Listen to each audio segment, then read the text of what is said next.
Hey, welcome to Planet Geek. My name is Troy. I'd like to thank you for checking out my latest video. I'm doing a movie review right now, and just got out of seeing G.I. Joe Retaliation.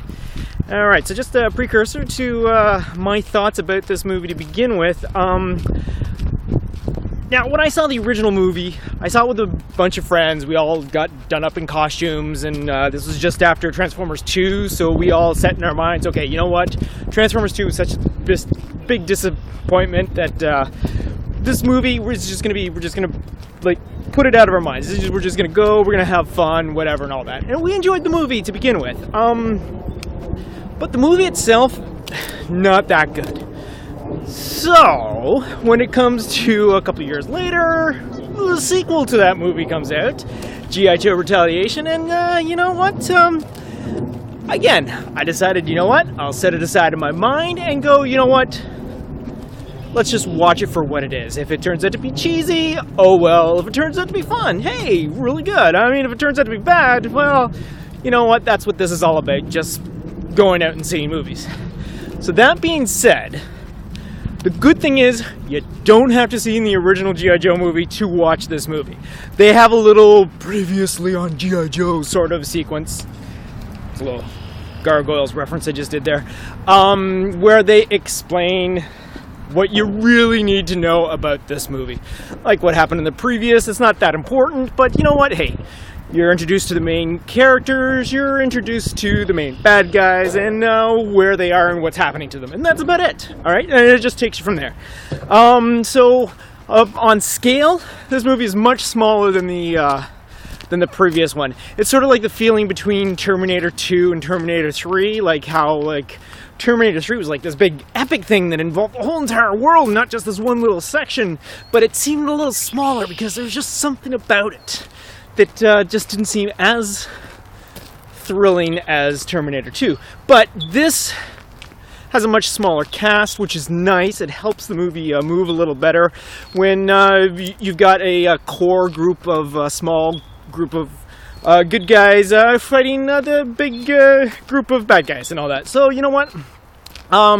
It is in 3D. Some of the 3D effects are really cool. There's a lot of dodge out of the way sort of effects, and you know what? It was actually pretty cool. It wasn't as cheesy as I was expecting, which is good. They're great. I mean, the one-liners are kind of on the cheesy side, but that's what you expect from one-liners, especially if you got Dwayne Johnson as your main character and all that.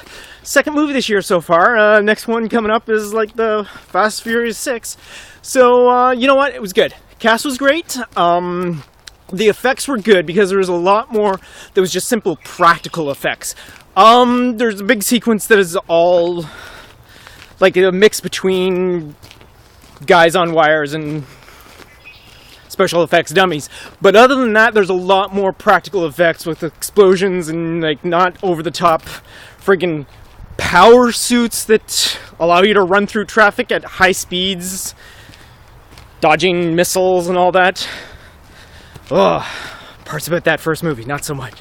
Anyway, so there you go. I saw the 3D version. It was also available in D-Box, but you know what? I wasn't going to spend that extra money for that. And you know what? It'll probably be fun with a group of people and whatnot. So, good thing is, it also is family-friendly. No swearing. There are a lot of deaths in the movie, but there is no bloodshed whatsoever. And there you go. It's an entertaining romp for the whole family. It is definitely a Hasbro movie. There's a lot of like the vehicles and all that sort of thing. Like, oh, I could totally see that on the toy shelf and all that. All right, so there you go. There's the review. Like I said, if you feel like being entertained by explosions and some pretty half-decent stories, okay, don't get me wrong. There's a few problems with the movies. There's some continuity stuff that bothered me at the beginning of the movie, and you know what, the storyline at points, but there you go. So, G.I. Joe Retaliation, go see if you want to be entertained, alright? So, as always, you can check out my other stuff on Tumblr and on Twitter under Zombie Tony Stark, and until the next time I see ya, I'll see ya.